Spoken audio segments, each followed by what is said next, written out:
다 찾으신 줄 알고 우리 교도갑니다. 좁은 문으로 들어가라. 멸망으로 인도하는 문은 크고 그 길이 넓어 그리로 들어가는 자가 많고 생명으로 인도하는 문은 좁고 길이 협착하여 찾는 자가 적습니다. 거짓 선지자들을 삼가라. 양의 옷을 입고 너희에게 나오나 속에는 노락질하는 일이라.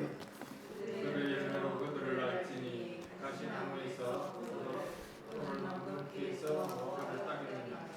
이와 같이 좋은 나무마다 아름다운 열매를 맺고 못된 나무가 나쁜 열매를 맺나니 좋은 나무가 나쁜 열매를 맺을 수 없고 못된 나무가 아름다운 열매를 맺을 수 없느니라. 아름다운 열매를 맺지 아니하는 나무마다 찍혀 불에 던져지느니라. 이러므로 그들의 열매로 그들을 알리라. 나더러 주여 주여 하는 자마다 다 천국에 들어갈 것이 아니요 다만 하늘에 계신 내 아버지의 뜻대로 행하는 자라야 들어가리라.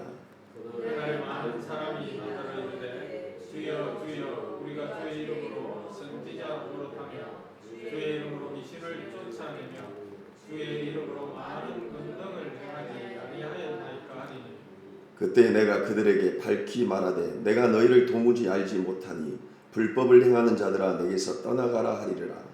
그러므로 누구든지 나의 이 말을 듣고 행하는 자는 그 집을 만슬기에 지은 지혜로운 사람 같으리니 비가 내리고 창수가 나고 바람이 불어 그 집에 부딪히되 무너지지 아니하나니 이는 주철 반석 위에 놓은 까닭이요 나의 이 말을 듣고 행하지 아니하는 자는 그 집을 모래 위에 지은 어리석은 사람 같으리니 합독하겠습니다. 비가 내리고 창수가 나고 바람이 불어 그 집에 부딪힘에 무너져 그 무너짐이 심하니라.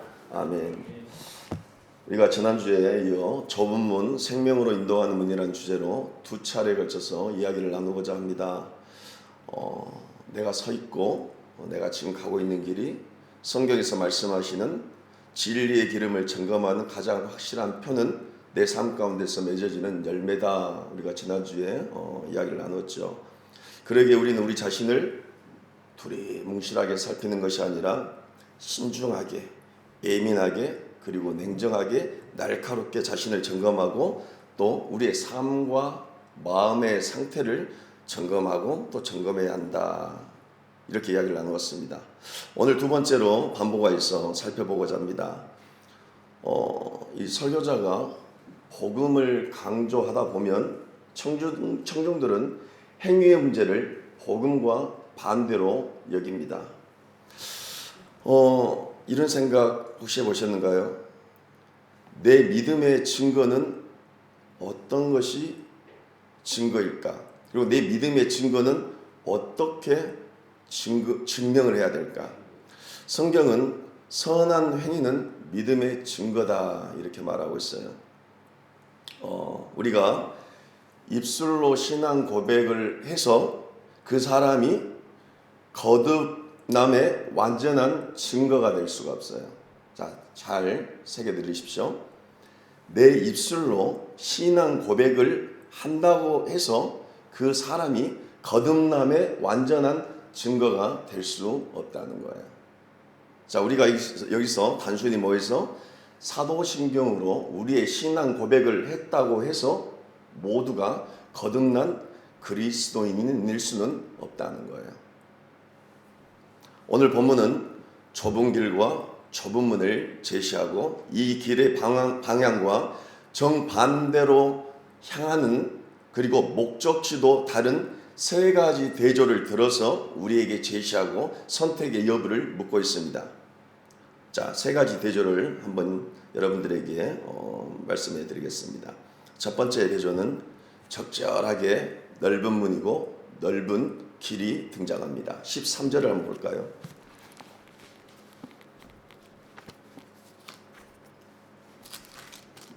우리 13절의 말씀을 합독하겠습니다. 시작. 좁은 문으로 들어가라. 멸망으로 인도하는 문은 크고 그 길이 넓어 그리로 들어가는 자가 많고.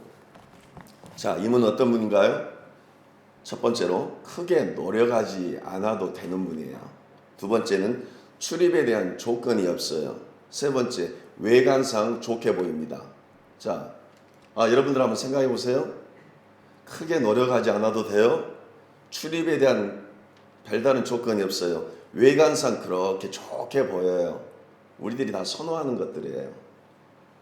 자, 첫 번째 대조 핵심은 소수의 문제를 다루고 있어요. 타락한 사회에서 구원받는 자는 우리 주님께서 소수라는 거예요. 그리고 진리를 따르는 자들도 소수라는 거예요. 자, 오늘날 대다수의 사람들이 쉬운 길로, 외관상으로 좋게 보이는 길로 가기를 원하고 그 길을 향해요. 자, 두 번째 대조예요. 우리 주님께서는 거짓 선지자를 거론하시고 좋은 열매와 나쁜 열매로 그들을 알 수 있다는 거예요. 좋은 열매로 나쁜 열매로 그들을 알 수 있다. 15절을 한번 볼까요? 15절의 말씀을 합독합니다. 거짓 선지자들을 삼가라. 양의 옷을 입고 너희에게 나오나 속에는 노략질하는 일이라. 우리 주님께서는 보이지 않는 것을 지금 말씀하고 계세요. 보이지 않는 것들은 어떻죠? 보이지 않는 것들은요, 일시적이에요. 20절을 보니까요, 이러므로 그들의 열매로 그들을 알리라. 이렇게 기록되어 있어요. 나무와 열매 이미지로 나타나는데 그 이미지로 알 수 있다는 거예요. 그러니까요, 거짓된 것은 일시적으로는 드러나지 않지만 반드시 어느 시간이 지나고 어느 기한이 지나면 드러난다는 거예요. 사람도 그렇죠. 우리가 사람을 처음 만나다 보면 이 사람의 어느 여러 모습, 좋은 모습들 처음에는 나타나죠. 하지만 어떤 상황이 그 사람에게 닥치면 순간 변해요. 사람은. 거짓 선지자들도 순간 어느 기간이 지나고 어느 시간이 이르면 변한다는 거예요. 열매로 알 수 있다는 거예요. 우리 주님의 지적은 그들이 경건하다고 주장하지만 경건한 척은 하지만 실은 경건하지 않다는 거예요. 예수님은 그들의 위선의 문제를 지금 지적하고 있어요. 첫 번째는 다수와 소수의 문제, 그리고 두 번째는 위선의 문제. 자, 주님께서는 세 번째 대조를 하고 있어요. 21절에서부터 23절의 말씀을 우리 합독합니다. 시작. 너더러 주여 주여 하는 자마다 천국에 들어갈 것이고 다만 하늘에 계신 내 아버지의 뜻대로 행하는 자라야 들어가리라. 스스로 예수님을 말하는 자와 하나님의 뜻을 행하는 자들을 말하고 있어요. 그들은 어떤 일을 행하였음에도 그들이 행한 것은 그 자체가 불법이라는 거예요. 불법. 자, 세 번째 대조는 주님께서 불법의 문제를 지금 다루고 계세요. 자, 세 가지 대조 기억하시죠? 다수와 소수의 문제, 다수의 소수의 문제. 이 다수들은 외관상 좋게 보이는 길로, 쉬운 길로, 크게 노력하지 않아도 되는 그 길을 향하고, 두 번째 대조는 주님께서 위선의 문제를 지적했고, 세 번째 대조는 불법의 문제를 지금 지적하셨어요. 교회의 중요한 핵심이 있어요. 교회의 중요한 핵심이 뭐가 있을까요? 자, 교회의 본질상 가장 중요한 핵심들 여러 가지가 있겠죠. 저희 교회가 홈페이지를 만드는데 교회 소개란에서 가장 신중하게 고려해서 지금 고려해서 만드는 부분이기도 해요. 특별히 교회 목회자가 추구하는 신학은 무엇이고 어떤 교리에 근거하여 성경을 해석하여 성도들에게 설교를 하는가 상당히 중요하죠. 그 다음에 중요한 게 뭔가 있냐 이렇게 생각을 해보니까요. 목회자나 그 교회에 속해 있는 성도들이 자신이 추구하는 신학과 교리에 근거하여 즉 하나님이 이끄시는 참된 질서대로 행하고 있는가 대단히 중요하죠. 이 두 가지 문제는 사실상 분류가 되는 문제가 아니라 함께 가는 거예요. 하나로 같이 연결되어 있어요. 내가 어떤 신학을 추구하고 어떤 교리에 근거해서 이 자리에서 설교를 하는가 중요하죠. 자, 제가 이번 주에는 이런 신학에 근거해서 A라는 신학에 근거해서 설교를 했고 또 다음 주에는 이런 사람이 오니까 B라는 신학에 근거해서 또 설교를 하고 즉각 매일 상황이 바뀌어요. 이거 참 못된 거예요. 그런데요, 이 신학의 근거에서, 바른 교리의 근거에서 말씀을 전하는 것도 중요하지만 반드시 함께 따르는 것이 있어요. 그것은 뭐냐면 바른 교리, 바른 신학에 근거한 행위가 중요하다는 거예요. 이 둘은 함께 가는 거예요. 기독교 강요에서 이런 말을 기록되어 있더라고요. 복음은 말의 교리가 아니라 삶의 교리다. 마음에 참 와닿죠. 그리스도인으로서 자기 삶을 잘 세우게 만드시는 하나의 질서가 있어요. 그 질서는 바른 성경에 입각한 질서예요. 인간은 천성적으로 하나님과 반대로 가려는 성향이 있어요. 그래서 우리는 하나님이 세워주신 질서, 즉 말씀을 통해 길을 잃지 않아야 돼요. 물론 유기된 자들이 아니라면 길을 잃더라도 하나님께서는 그냥 그들을 방치하지 않으세요. 하나님이 죄 가운데 즐겁게 살도록 오래 두지 않으신다는 거예요. 때로는 인생의 경험을 통해서 하나님께서는 반드시 제자리에 갖다 놓으신다는 거예요. 우리들 인생 가운데 처절한 실패를 하나님께서 맛보게 하시더라도 그 사람을 반드시 제자리에 갖다 놓으신다는 거예요. 우리를 바른 길 위에 올려놓으신 거예요. 하나님이 이끄시는 대로. 오늘 우리가 앞에서 살펴봤듯이 세 가지 대조를 기억하시면서 오늘 본문의 말씀을 따라오시길 바랍니다. 첫 번째로 주님은 소수의 문제를 다루었죠. 오늘날 기독교는 어떻게 흘러가는 것 같은가요? 참 효율성 많이 따진 것 같아요.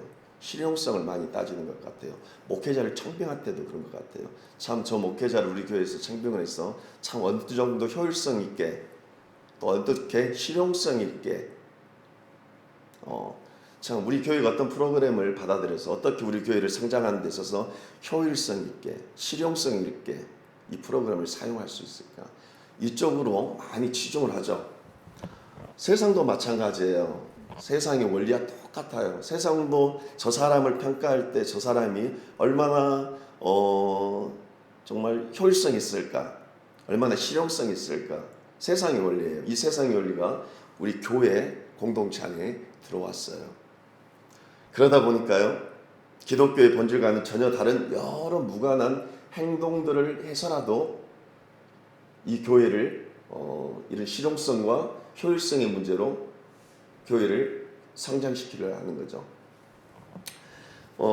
이런 실용성과 효율성은 어떻게 나타나냐면 사람들이 많이 모이고 무슨 기적들이 나타나고 뭔가 행동을 보여주는데 치중을 해요.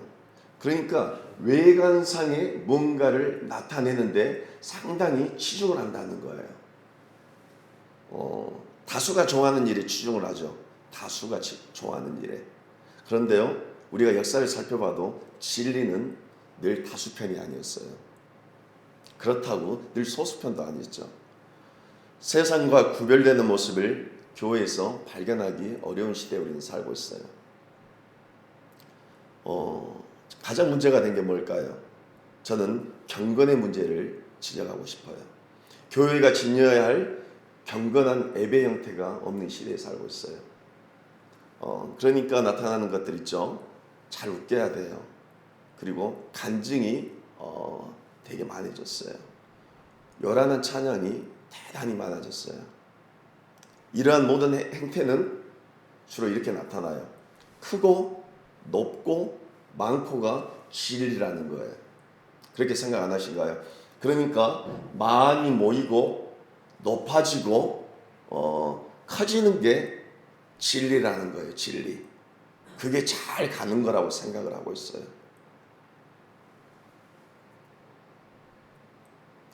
누가복음 13장 22절에서부터 24절의 말씀을 한번 보겠습니다.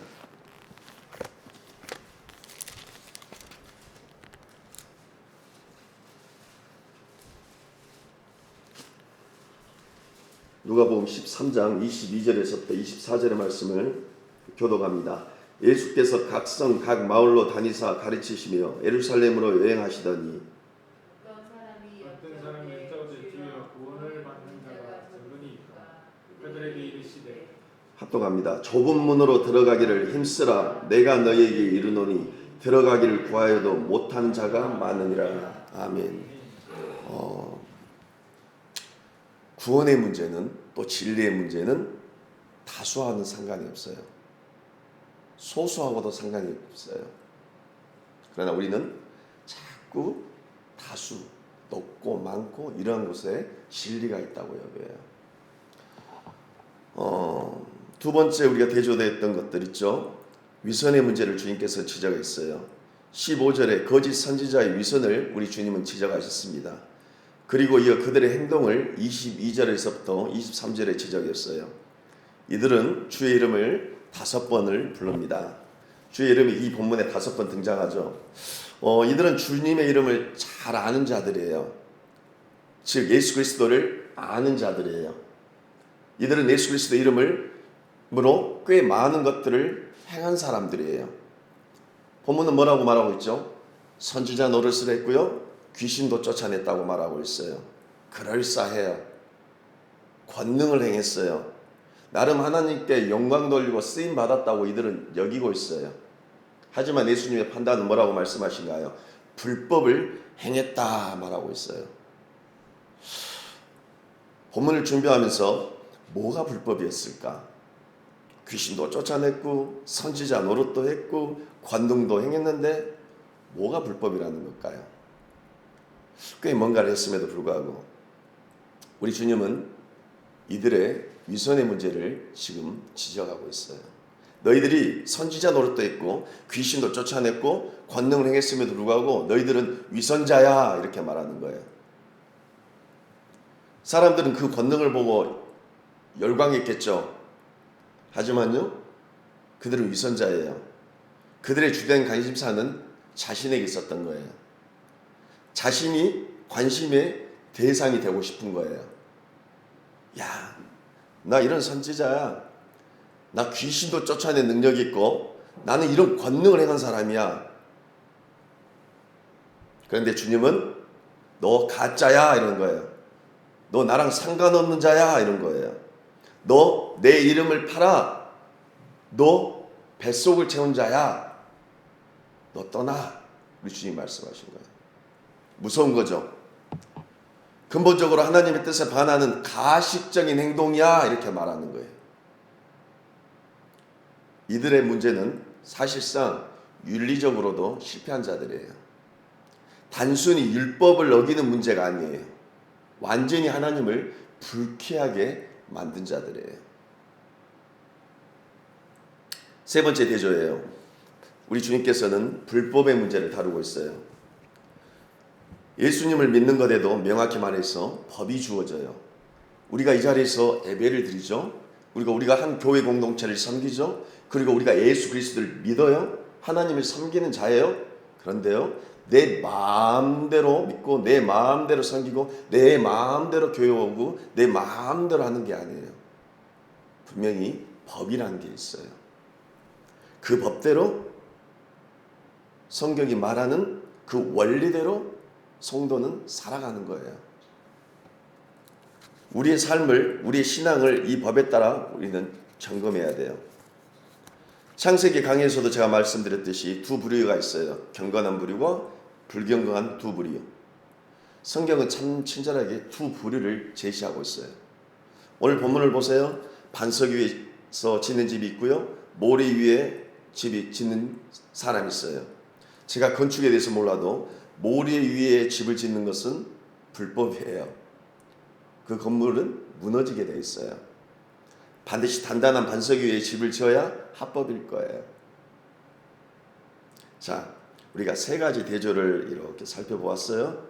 그런데요, 공통점이 있어요. 하나로 연결되어져요.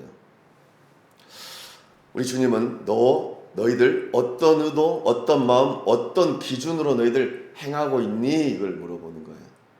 다시 한번 말씀드릴게요. 너희들 어떤 의도, 어떤 마음, 어떤 기준으로 행하고 있니? 이 주님의 가르침은 저에게도 적용이 되고 여기 앉아 계신 모든 분들에게도 적용이 되는 거예요. 저에게 적용을 해볼까요? 너 현수야, 너 어떤 의도로, 어떤 마음으로, 어떤 기준으로 너 목회를 하고 있니? 이렇게 물어볼 수가 있겠죠. 또 여러분들에게 너희들 어떤 의도, 너희들 어떤 마음, 어떤 기준으로 너희들 신앙생활하고 있니? 나를 믿고 있니? 우리 주님께서 각자에게 질문을 던질 수가 있어요. 다들 뭔가를 했죠. 오늘 본문의 사람들. 거짓 선지자도 뭔가를 했고요. 두 종류의 나무의 열매도 각각 맺었어요. 반석 위와 모래 위에 집도 지었어요. 문제는 어떤 의도를 가지고 어떤 기준으로 어떤 마음을 품고 행했는지를 주님이 말하는 거예요. 세 가지 대조를 살펴보았어요. 그리고요, 우리 주님께서는 좁은 길, 좁은 문으로 들어가 이렇게 말씀하세요. 좁은 길, 좁은 문. 자, 좁은 길과 좁은 문은 여러분도 짐작하다시피 구원의 문제와 달려 있어요. 우리 주님께서는 바른 길을 제시하고 있어요. 구원과 연결시켜서 바른 길을 제시하시고 있고 바른 행위를 제시하고 계세요. 제가 지난주에도 여러분들에게 질문을 던졌죠. 여러분들 구원의 확신이 있으신가요? 이렇게 질문 던졌죠. 이 구원의 확신은요, 감으로 생각하는 거 아니에요. 또 내 신앙의 입술의 고백만으로도 이 구원의 확신을 가질 수도 없어요. 자, 이 구원의 확신이 없는 것도 구원의 확신이 있는 것도 나의 의지로 되는 것이 아니에요. 그런데 사람들이 자꾸 의지를 북돋죠. 당신 구원받았습니다. 저 따라해 보십시오. 구원받았습니다. 구원받았습니다. 구원받았습니다. 10번 외치고 나서 구원받았습니다. 11번째 당신 구원받았습니다. 이런 모습도 보았어요. 상대방의 의지를 자꾸 북돋아서 구원의 문제를 받았다 안 받았다 확신을 갖는 문제는 아니에요. 제가 처음에도 말씀드렸죠. 늘 자신을 돌아보며 신중하게, 예민하게, 냉철하게 판단을 내 자신을 돌아봐야 된다. 제가 말씀드렸죠. 인간의 마음이라는 게요. 성경은 뭐라고 말하고 있냐면 타락했다 그래요. 전적 타락을 말하고 있죠. 이 구원의 문제는 직감으로 아는 것이 아니라 성경이 어떻게 말하는지 하나님 말씀이 어떻게 증언하는지 우리는 꼼꼼히 살펴보아야 해요. 성경은 하나님 말씀은 여러분들에게 어떻게 말하고 있는지 또 여러분들을 어떻게 평가하는지 잘 살펴보아야 돼요. 중요한 문제죠. 사랑하는 성도 여러분, 우리 주님께서 말씀하신 그 길에 우리 자신이 서 있는지 늘 살펴보아야 할 겁니다. 그리고 그 길에 서 있는 자가 참된 열매를 맺을 수 있다. 오늘 본문은 우리에게 말하고 있어요. 그 길에 서 있는 자, 그 길에 서 있는 자는 반드시 참된 열매를 맺는다. 이걸 말하고 있어요. 여러분들이 그 길에 서 있는 참된 그리스도인이라면, 거듭난 그리스도인이라면 참된 열매를 맺고 참된 경건의 삶을 살 것이라는 거예요. 그러나 더 정확히 말하자면 거듭난 그리스도인이라면 하나님이 여러분들을 죄에서 돌이키게 하시어 하나님과 반대되는 일을 그만두게 하시고 여러분의 인생 동안 하나님의 선하심을 맛보게 하고 알게 하며 하나님을 사랑하는 길로 하나님께서 반드시 이끄신다는 거예요. 사랑하는 성도 여러분, 우리 그 길에 서 있는지 늘 점검하며 살아갑시다. 자꾸 뭔가를 하는 것이 중요한 게 아니에요. 여러분들이 착각하는 거예요. 자꾸 뭔가를 만들고 뭔가를 하고 뭔가를 이루는 것이 중요하다고 생각해요. 그게 중요한 게 아니에요. 바로 가는 것이 중요하고 내가 바른 길에 서 있는가, 그게 중요한 거예요. 잘못 생각하여 우리가 자꾸 주님과 반대편에 있는 그 큰 길을 말하고 있는지 몰라요. 주님, 제가 저 길로 가서 저 길에서 내가 무언가를 하겠습니다. 주님, 제가 저 자리에서 어떤 능력을 행하겠습니다. 주님, 저에게 능력을 주시면 제가 무언가를 능력 있게 뭔가를 하겠습니다. 그런데요, 오늘 본문에 우리 주님은 아니야. 그러고 아니야. 너가 무엇을 하기 전에 너가 그 길에 서 있는지, 바른 길로 가고 있는지 그걸 점검해. 그걸 말하는 거예요. 그러한 일에 우리는 늘 기도해야 하고 늘 경각심을 가지고 말씀 앞에 우리 자신을 비춰보아야 할 것입니다. 그리스도인은 미래에 대한 기대감으로 사는 자들이에요. 장차 다가올 천국을 이미 소유한 자와 같이 여기며 살아가는 자들이에요. 자기 부정의 삶을 살아야 하고 인내로 관대함으로 우리는 살아가는 자들이에요. 기독교가 말하는 믿음은 그리스도의 공로로 거저 주어졌다고 우리는 고백하고 있습니다. 그래서요, 거저 주어졌으니 가볍게 사는 종교가 아니에요. 기독교는 반드시 십자가를 짊어져야 하는 종교예요. 제가 지난주에 저희 아내에게 이렇게 말했어요. 나 정말 몰랐다. 나 신학하기 전에 그리고 최근까지도 나 정말 몰랐다. 기독교가 이런 종교인지 나 정말 몰랐다. 우리 아내에게 이런 고백을 했습니다. 기독교의 진리를 알면 알수록 하나로 함축되어지고 있어요. 자기 부인의 삶. 나 정말 몰랐다. 기독교가 이렇게 어려운 종교고 이런 책임이 주어진 종교라면 내가 그냥 성도로서 살 수 있었을 줄 몰라도 아마 목회자는 신앙은 하지 않았을 것 같다. 네, 이런 고백했어요.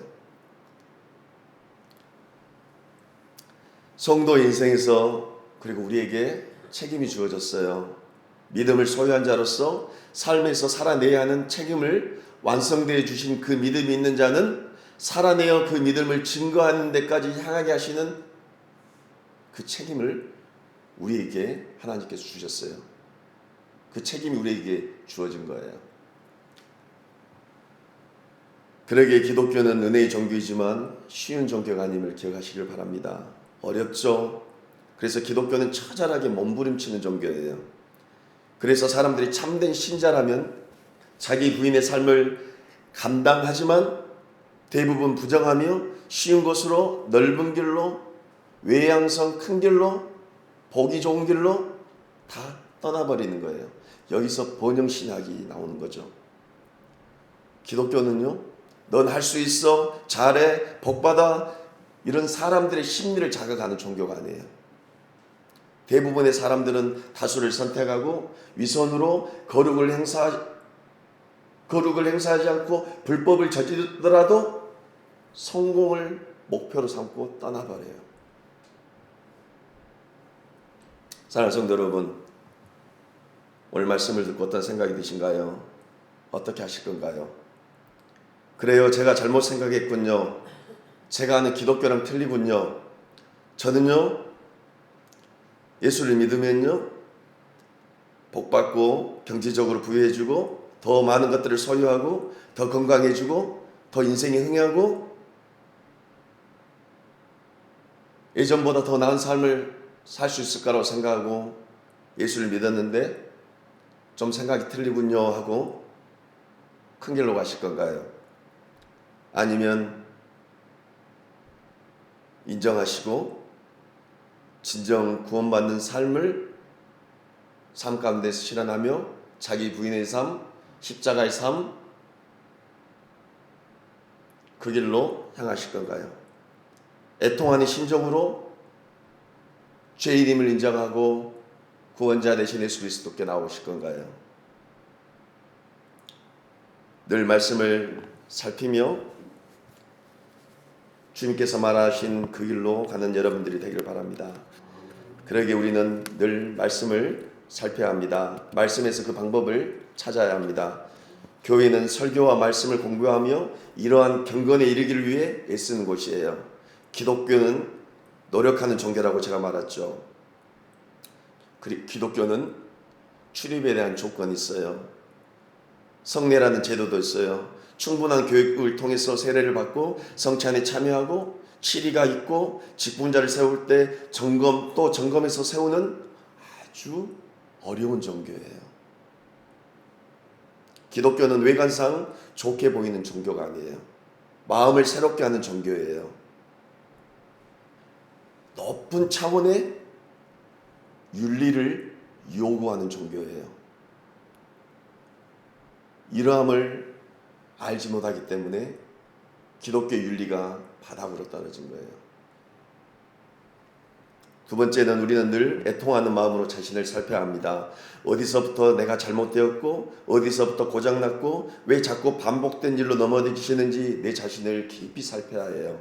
모든 생각과 말과 행동을 예수 그리스도 앞에 가져와 복종시켜야 해요. 기독교는 행하는 종교예요. 반드시 기독교는 삶에서 나의 믿음을 증거해야 하는 종교예요. 실천하는 종교예요. 세 번째는 진리를 받아들이고 그러한 일에 기도하시고 소망을 품어내야 합니다. 그러한 일에 우리 모두는 기도해야 합니다. 이러한 일을 사실상 우리는 감당할 수 있는 그런 능력이 없어요. 연약한 존재예요. 그래서 그러한 일을 기도해서 주님의 능력을 받아야 돼요. 그러했을 때 이러한 모든 것들을 감당할 수 있습니다. 말씀을 정리할게요.